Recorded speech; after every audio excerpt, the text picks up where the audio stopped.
और रोते हुए चले जाओ, मेरे जीवन को धिक्कार है। फिर कि मेरे जीवन का एक ही लक्ष्य है, अब एक ही मेरा कर्तव्य है, अब चाहे उसमें तुम्हारा अपमान भी क्यों न हो जाए, चाहे उसमें मुझे लक्ष्मण के कोप का भाजन भी मुझे क्यों न बनना पड़े, लेकिन रघुनंदन जब तक आपके मुखड़े पर मैं हंसी नहीं देख लूंगा तब तक यहां से कभी नहीं पहुंच पाऊंगा। ये मेरा लक्ष्य।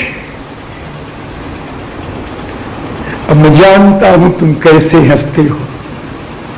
तुम्हारे हंसने के लिए जोगियों का जोग नहीं चाहिए, वैदिकों का वेद पाठ नहीं चाहिए। तुम्हारे हंसने के लिए क्या चाहिए? तुम्हारे हंसने के लिए तुम्हारे भोले भाले भक्तों का वचन चाहिए। इसका मुझे ज्ञान है। आपको हंसाऊंगा, आपको हंसा के भेजूंगा, ये मेरे जीवन की साधना है। मैं एक चित्र लूंगा प्रभु, मैं आपका एक फोटो खींचूंगा और ये फोटो आज ही खींचूंगा और यही फोटो जिंदगी भर मेरे काम आएगा। और उस फोटो में तुम रोते रहोगे तो मुझे आनंद नहीं आएगा। उस फोटो में तुम हंसते रहो और मैं तुम्हारा चित्र खींच लूं और उस चित्र के सारी जिंदगी पार कर दूं। प्रभु तुम्हें हंसाना है। फिर मांगी नाव न केवट आना, यही शुरू होगा हमारा हंसाना। बार बार प्रभु मांगे नाव और केवट न आवे, समझ रहे हैं? केवट न आवे, इसमें बांस लगा हुआ है।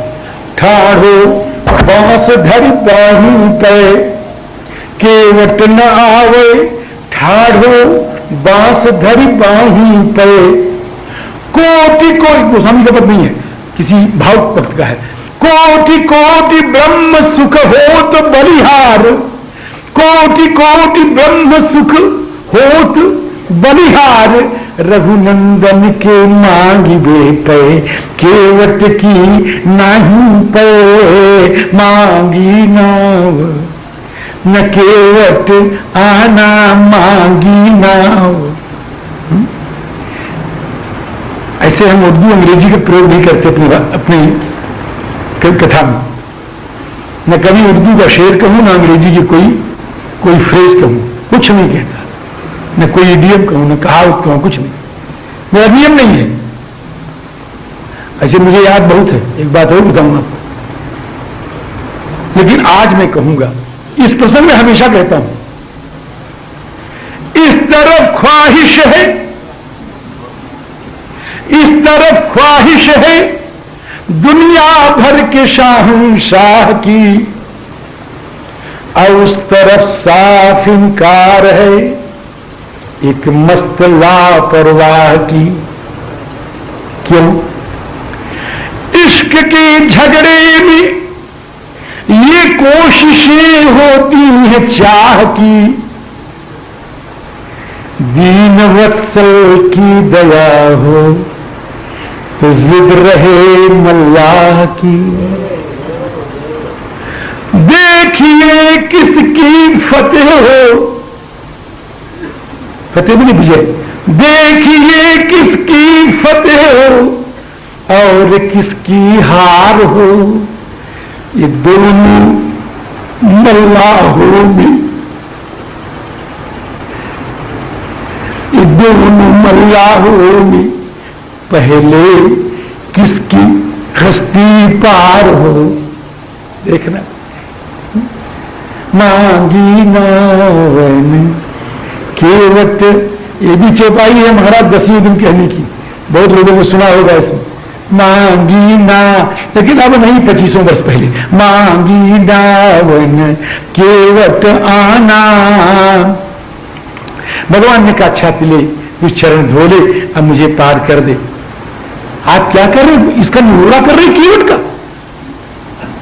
कि सोई कृपालु केवट ही निहोरा सोई कृपालु, केवट ही निहोरा। कौन कृपालु? कि जेहि जग कियति हूं पगहूं ते थोरा। नाम अजामिल से खल कोटि, अपार नदी भव बूढ़त काहे। जो सुमिरे गिरि मेरु शिलाकन, होत अजाकुर बारिद पाढ़े। तुलसी जहि के पद पंकज ते, प्रगति तटिनी जो हरे अग गाढ़े। सो प्रभु स्वय सरिता तरिबे कह, मांगत नाव करारे वे ठारे। ले आओ नाव, ले आओ नाव। पद पखारी जलपान करी, आप सहित परिवार।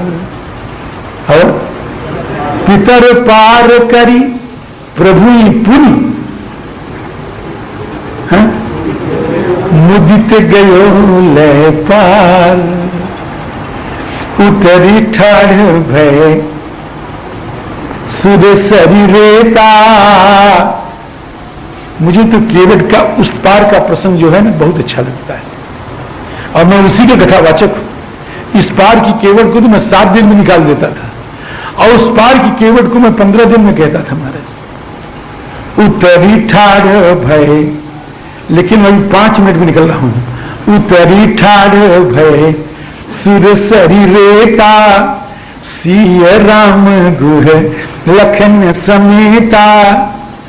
केवट उतरी दंडवत कीना, प्रभु सकुचे यही नहीं कछु दीना। इस पार खाली एक झांकी दिखाऊंगा, एक झांकी रहे, बड़ी बढ़िया झांकी है। ऐसी झांकी आपको मिलेगी नहीं, दाता की और गृहीता की, दाता की और स्वामी की और सेवक की, भक्त की और भगवान की। एक झांकी ले लें। भगवान कह रहे हैं, यही नहीं कछु दीना, यही नहीं कछु दीना है। इसको मैंने कुछ नहीं दिया, ये दाता है, दाता है। यही नहीं कछु दीना, अगृहीता मैं काहन पावा। वो कहता मैं कछु नहीं दीना, और वो कहता मैं काहन पावा। नाथ आज मैं काहन पावा, और ये कहते मैं आज तेरे को कछु नहीं दीना, मैंने कुछ नहीं दिया। वो कहता मैंने क्या नहीं पाया। ऐसी झांकी मिलना दुर्लभ है, दुर्लभ। भगवान ने कहा कि कहूं कृपालु लेहू उतराई, उतराई ले ले। केवट ने कहा प्रभु मैंने सुना था आप बड़े करुणामय हैं, लेकिन बड़े कठोर हो। कैसे? कि जिंदगी भर मैंने गंगा के किनारे नाव खेया, लोगों को उस पार उतारा। सोचा था कि आज आपको उतार करके इस मजदूरी से मैं मुक्त हो जाऊंगा। सोचा था कि आपको उतारने के बाद अब उतराई लेने वाला धंधा समाप्त हो जाएगा, लेकिन आपने भी मुझे मजदूर ही समझा। मैंने सुना था कि आपके भक्त आपकी आंखों की पुतली हो जाते हैं, आपके प्राणों में बस जाते हैं, लेकिन गलत सुना था प्रभु। आपने तो मुझको मजदूर ही समझा। नहीं से क्या नहीं कैसे? अगर मजदूर ने समझते तो मजदूरी कैसे देते? कहूं कृपालु ले उतराई। दूसरी बात, आप धर्म विग्रह हैं, आप मर्यादा पुरुषोत्तम हैं। किसी के धर्म को लेने में आपको क्या मिलता है? किसी को धर्म के दिगाने से आपको क्या मिलेगा? कैसा धर्म कि मैंने प्रतिज्ञा की है, आज ही प्रतिज्ञा की है कि मोहि राम राउरियान दशरथ शपथ सब साची कहूं कि नाथ उतराई चहूं। आपकी कसम मैंने खा ली, चक्रवर्ती नरेंद्र महाराज की कसम खा ली उतराई न लेने के लिए। आप उतराई लेकर के मेरा धर्म ही तो नष्ट कर रहे। और जब आप स्वयं धर्म नष्ट करने के लिए तुल जाएं तो मेरा सहायक कौन होगा? तो केवट चरण गयो अकुलाई। हे भगवान राम के मंगल में चरण, इस समय तुम ही मेरे सहायक हो सकते हो और मेरा कोई सहायक, क्योंकि मैं तो तुम्हारा आराधक, मैं तो तुम्हारा आराधक हूं। सियाराम जी, जय प्रभु पार अवसी गाचहु आदि आदि। तो केवट चरण गयो अकुलाई, भगवान गदगद हो गए। तो विदा कीन करुणायतन भगति विमल बर दे। भगवान आगे चलते हैं, केवट को विदा करके भगवान स्नान करते हैं, पार्थिवार्चन करते हैं और आगे बढ़ते। महाराज जी, नदी अगर पार करना हो, इस शास्त्र का नियम है, रामायण में जहां तहां देखिएगा, प्रमाण में नहीं दे पाऊंगा ज्यादा, अगर नदी पार करना हो इस पार साधारण क्रिया कर लो, पूरी संध्या जाकर के उस पार करना, ऐसा नियम है।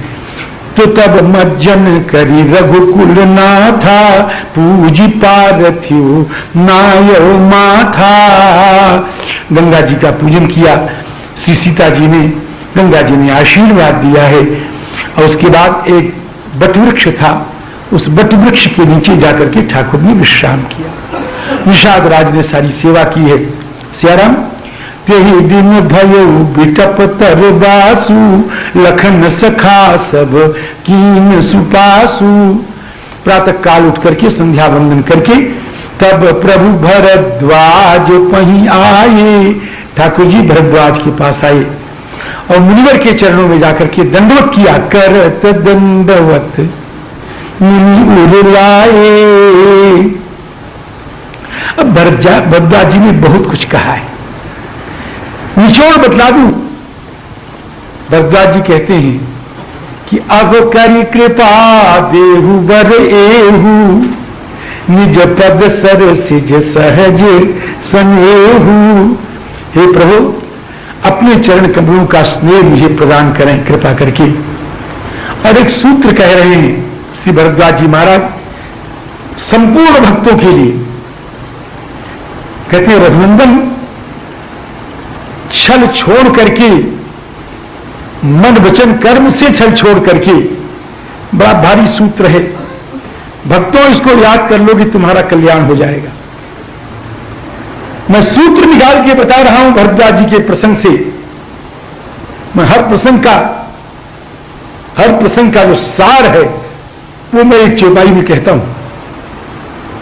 भरद्वाज जी के प्रसंग का सार, उनकी उक्ति, मन वचन कर्म से छल को छोड़कर जब तक कोई आपका भक्त नहीं हो जाता है तब तक उसको सुख कभी भी नहीं मिल सकता, चाहे वो कितना भी उपाय कर ले। कर्म वचन मन छाड़ी छल, कर्म वचन मन छाड़ी छल, जब लगी जनन तुम्हार तब लगी सुख सपनों नहीं।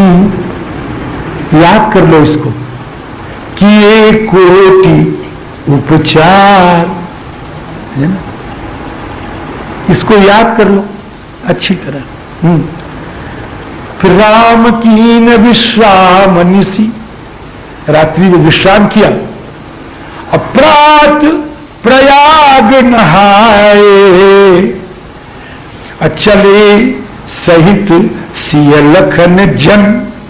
सीता लक्ष्मण जन, जन कौन है? श्री निषाद राज जी। मुदित मुनि सिर नाय, जब चलने लगे तो महर्षि से कहा कि महाराज हम किस रास्ते से जाएं, हमारा रास्ता हमारा रास्ता बता दो। क्या आपके तो सारे रास्ते अपने ही हैं। क्या महाराज फिर भी बताओ क्या चाहिए? कौन? अरे भैया शिष्यों, हाँ महाराज, श्यामदास, रामदास, कृष्णदास के, हाँ महाराज आगे कि जाओ राम जी के साथ रास्ता बता दो, वहां तक पहुंच जाना। एक नहीं आए महाराज, 50 आए, 50 आ गए। कि हमारे हम रास्ता देखते, हम रास्ता देखते, हम रास्ता देखते। सकल कहें मग दीख हमारा, कहे नहीं सब नहीं जाएंगे, सब नहीं जाएंगे। फिर कौन जाएगा महाराज? कौन जाएगा? कि केवल 4 जाएंगे। मुनि बटुचारी, अभी भाव है इसको बताऊंगा तो विलंब लग जाएगा। मुनि बटुचारी संग तब दीने, ये 4 ऐसे जिन्होंने बहुत पुण्य किया है। अब आगे गए, विदा किए बटु विनय करी, फिरे पाई मन काम। देखिए मैंने कहा ना, नदी पार करिए तो उतर के स्नान वगैरह करिए। देखिए फिर देखिए दूसरा, उतरी नहाने जमुन जल। अब जमुना पार करना है। अभी जमुना कैसे पार किए महर्षि वाल्मीकि ने लिखा है महाराज कि लक्ष्मण जी महाराज ने बेड़ा तैयार किया अपने हाथ से, और उस बेड़े में लकड़ियां लगाई, जामुन की लकड़ी, बेत की लकड़ी, गूलर की लकड़ी, इन लकड़ियों को लगा करके और सुंदर बेड़ा तैयार किया। और उस बेड़े पर एक सुंदर सा आसन भी लगाया, और उस बेड़े पर सुंदर आसन लगाकर वाल्मीकि रामायण पढ़िएगा महाराज, बड़ा बढ़िया वर्णन मिलेगा आपको। और बेड़े पर जब आसन लग गया तो श्री लक्ष्मण ने किशोरी जी के चरणों में प्रार्थना की, माता जी आप विराजा। श्री रघुनंदन ने किशोरी जी को पकड़कर उस आसन पर बिठाया। किशोरी जी आसन पर बैठी हुई है, और इस तरफ लक्ष्मण जी महाराज और इस तरफ राम जी महाराज। ये दोनों बेड़ा खे करके आगे ले चल रहे हैं, तैरते हुए, एक हाथ से तैर रहे हैं और एक हाथ से बेड़ा खे करके आगे ले चल रहे हैं। आपको विश्वास हुआ कि नहीं हुआ? हम कर सकते हैं ऐसा, मैं ऐसा कर सकता हूं। एक हाथ से तैर करके अब बेड़ा को एक हाथ से पकड़ करके अब आगे मैं ले जा सकता हूं। तो जो मेरे साथ नालायक ले जा सकता है तो लक्ष्मण जी को क्या करना है ना? बेड़ा खे करके वाल्मीकि ने लिखा है, बेड़ा खे उतरी नहाए। कैसे उतर ये बताइए? उतर करके नहाए जमुन जल। घर पे जाकर के वाल्मीकि रामायण खोल के इस प्रसंग को पढ़िएगा, समझे ना? उतरी नहाए जमुन जल, जो शरीर सन श्याम। जमुना स्नान किया, आगे बढ़े।